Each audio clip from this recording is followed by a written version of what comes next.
युक्त है, इसको कोई इच्छा नहीं है, कामना नहीं है, चित्त वश में किया गया। चित्त की चित्तनाएं जो है खलास हो गई, संसार उसके चित्त में चलता ही नहीं है। चित्तविना मना संसार का चित्तविना, चाहे आत्मा की या ब्रह्म की या ज्ञान की चित्तविना, वो भी जिसके अंदर नहीं चले, चित्त शांत है, मन शांत है, सब कुछ शांत है, तो उसको बोलता है कि ये योग युक्त है, योगी, योग में आरूढ़, योग में पक्का।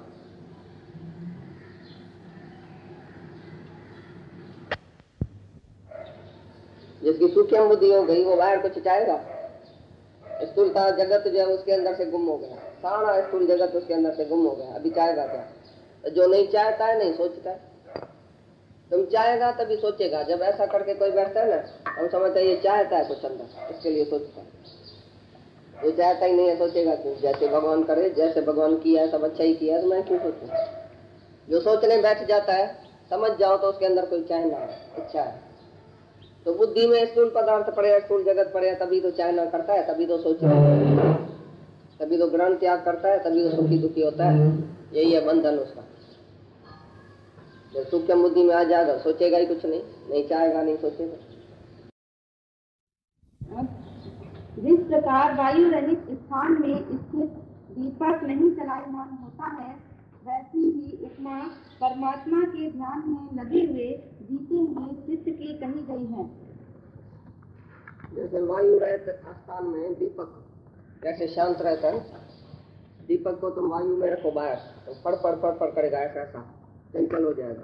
लेकिन जहाँ वायु नहीं है उधर दीपक जलाओ तो कैसे शांत रहेगा। जैसे परमात्मा में जिसकी बुद्धि है लीन, जिसका मन परमात्मा में लीन है, एकाग्र है, उसकी भी स्थिति ऐसी शांत है जैसे दीपक शांत है। जहाँ वायु नहीं है तो तुम दीपक रखो तो कैसे कभी बुझ सकता है? शांत है ना, जलता ही रहेगा ना। ऐसी तरह से परमात्मा के ध्यान में जिसका मन एकाग्र है, उसको भी ऐसी शांति है, धीरज है, मतलब चंचलता नहीं है उधर।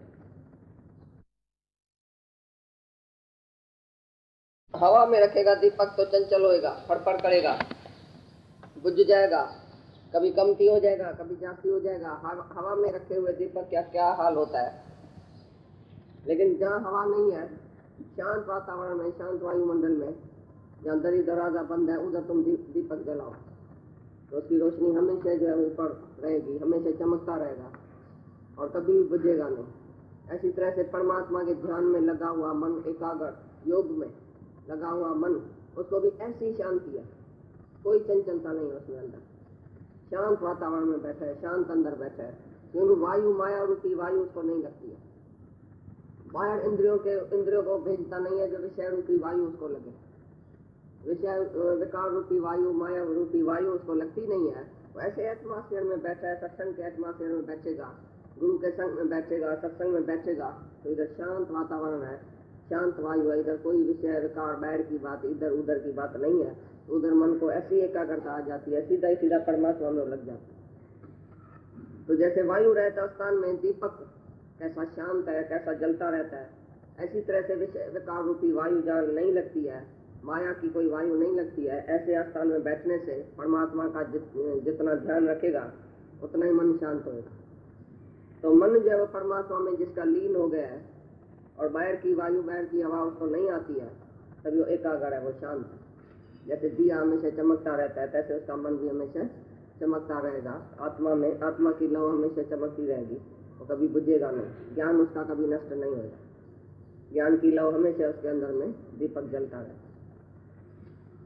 और हे अर्जुन, जिस अवस्था में योग के अभ्यास से रुका हुआ चित्त उपराम हो जाता है और जिस अवस्था में परमेश्वर के ध्यान से शुद्ध हुई सूक्ष्म बुद्धि द्वारा परमात्मा को साक्षात करता हुआ सच्चिदानंद घन परमात्मा में ही संतुष्ट होता है। जिसकी बुद्धि सूक्ष्म हो जाती है, जिसकी बुद्धि सूक्ष्म हो जाती है, उसी सूक्ष्म बुद्धि से वो परमात्मा को जान लेता है। जिसके बुद्धि में स्थूलता है, स्थूल पदार्थ, स्थूल माया, स्थूल जगत की वासनाएं, ये सब जो बाहर स्थूल शरीर है, जिसके बुद्धि में पड़ा है, वो बुद्धि जो है कभी भी परमात्मा के ध्यान में एकाग्र नहीं होता। बोलता सूक्ष्म बुद्धि से तुम सूक्ष्म परमात्मा को पा सकेंगे। परमात्मा अति सूक्ष्म है, आकाश से भी सूक्ष्म है। ऐसे परमात्मा को पाने के लिए तुमको भी इतना सूक्ष्म होना पड़ेगा। माना तुम्हारी बुद्धि जो स्थूल ख्याल करती है, जगत में दौड़ती है, किसी नाम रूप में फंसती है, किसी पदार्थ में फंसती है, इधर उधर की बात सोचती है, वो स्थूल बुद्धि हुई। सूक्ष्म बुद्धि से तुम सूक्ष्म आत्मा को प्राप्त कर सकेगा।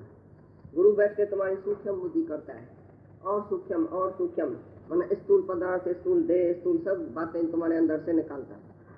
जब सूक्ष्म बुद्धि हो जाएगी, कोई भी ख्याल नहीं रहेगा दुनिया का, तुमको संसार का कोई भी बंधन, कोई भी ख्याल नहीं रहेगा, तभी तुम्हारी सूक्ष्म बुद्धि हो जाएगी और आत्मा में लीन हो जाएगी।